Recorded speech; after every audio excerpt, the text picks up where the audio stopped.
If you're trying to mirror your iPhone to your MacBook, Apple's iPhone mirroring feature lets you view and control your iPhone directly from your Mac.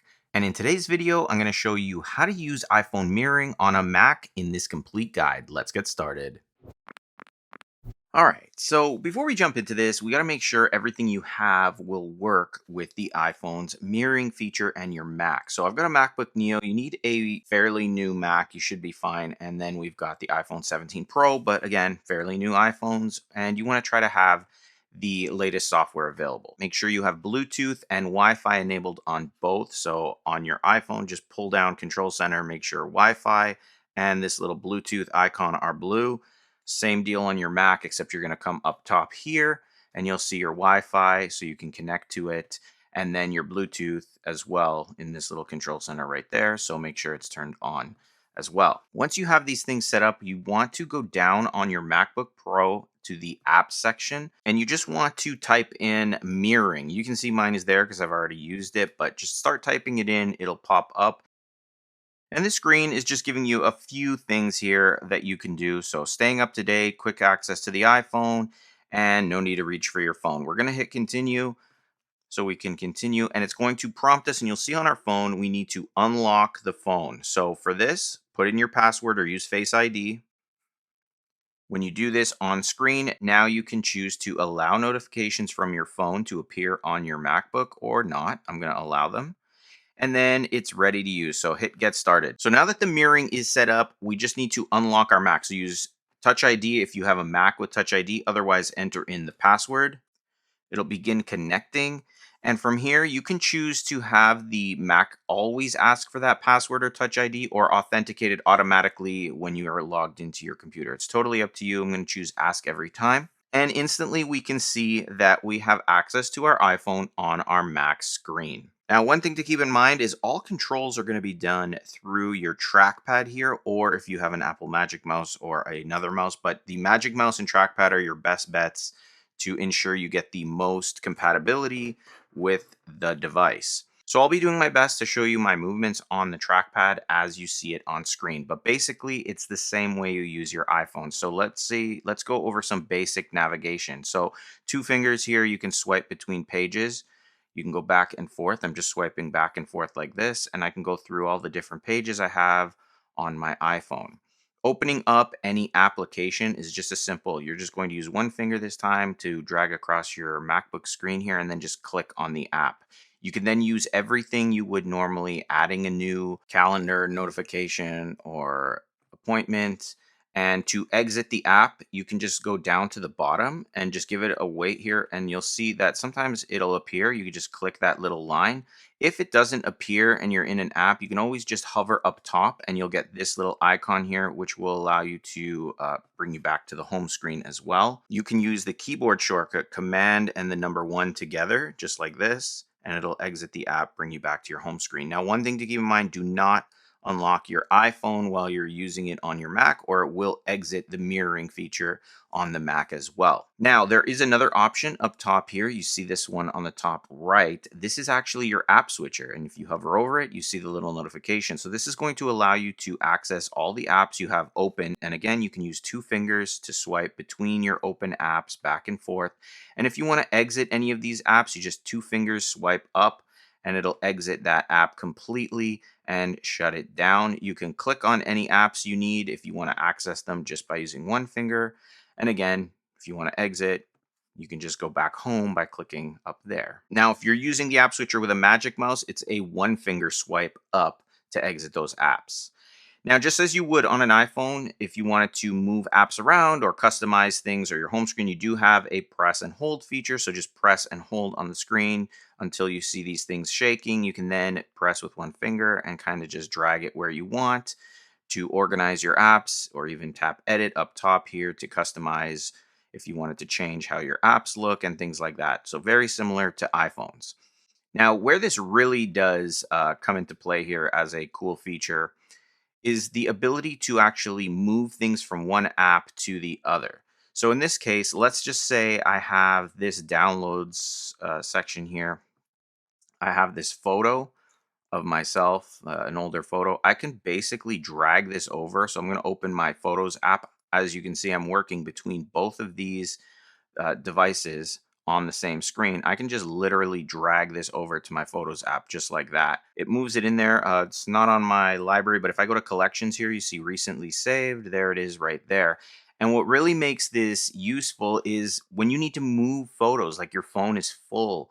Sometimes people have trouble with the Photos app, combining them with your Mac. You can just drag things over, like this photo. If I wanted it here, I have it there now. And then I can just right click on my Mac using the mirrored iPhone, and I can literally delete it from there. It'll still go in the trash on your phone, but at least you can move things around. You can select them a lot easier here as well. You just select the ones you want, and then you can drag all three over, move those photos to your Mac really quick, and then you can just delete them.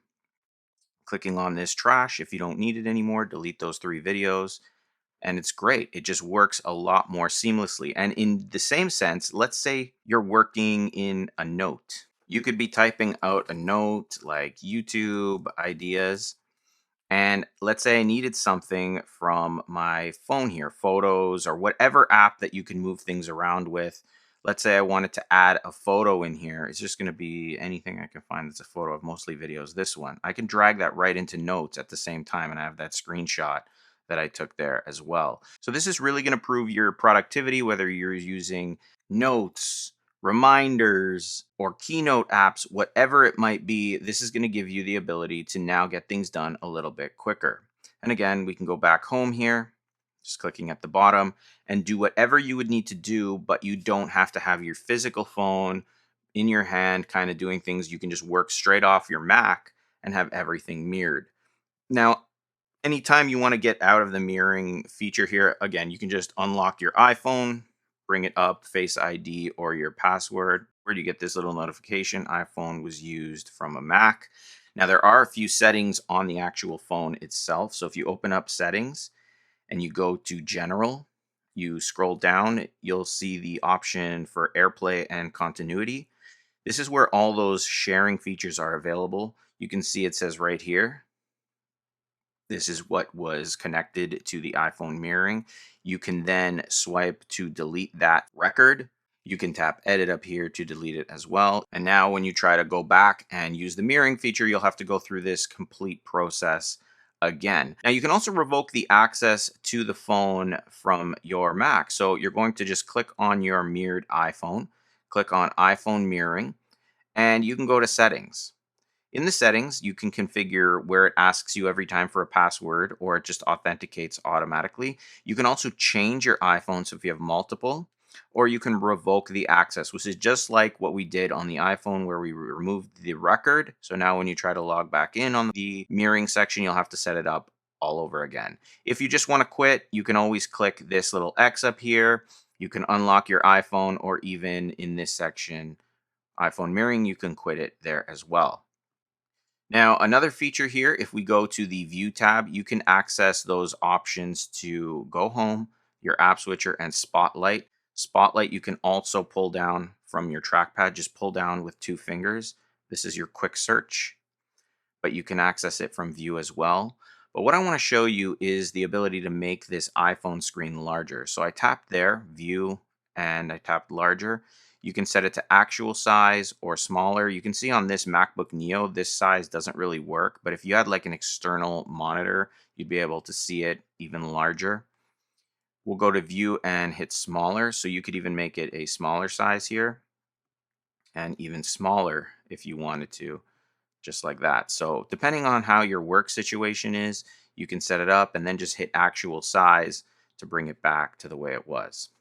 The window section here gives you options to move and resize it. So you can move it left, right, top, bottom. So if you want it to be in a different section, if you put it to top, it'll just kind of move to the middle. Depends on how many devices or screens you have connected to have it. You can also move it to the iPad or bring all to front. Moving it to the iPad uses Sidecar. I'm not going to get into that too much, but it is available there if you'd like it as well. Now, lastly, I just want to show you, if you want to go on the internet, let's say you are on Google here, and then you can just use your keyboard to type. Hit enter the same way, and it works fairly seamless, just like it would on your iPhone. And if you ever get notifications, they'll just appear right there, just like you would normally. If there's something that appears on your Mac here, you'll see it at the top, and there's abilities for you to just click those notifications up here, and it'll open on the iPhone mirrored option. It's very easy to use once you get used to it, very simple. And as you saw in this video, it gives you the ability to be much more productive with your iPhone and your Mac. So if you enjoyed this video and it helped you out, hit that like button and subscribe to the channel so that you can be notified when I post more iPhone tips, tricks, and tutorial videos. I have a full playlist of great videos to help you get the most out of your iPhone and your Mac and Apple devices. So check those out. The link is in the description. Also, if you have any questions, feel free to ask in the comments. I'm happy to help you out. I try to respond to every comment that comes my way. And as always, thanks for watching. I'll see you in the next one.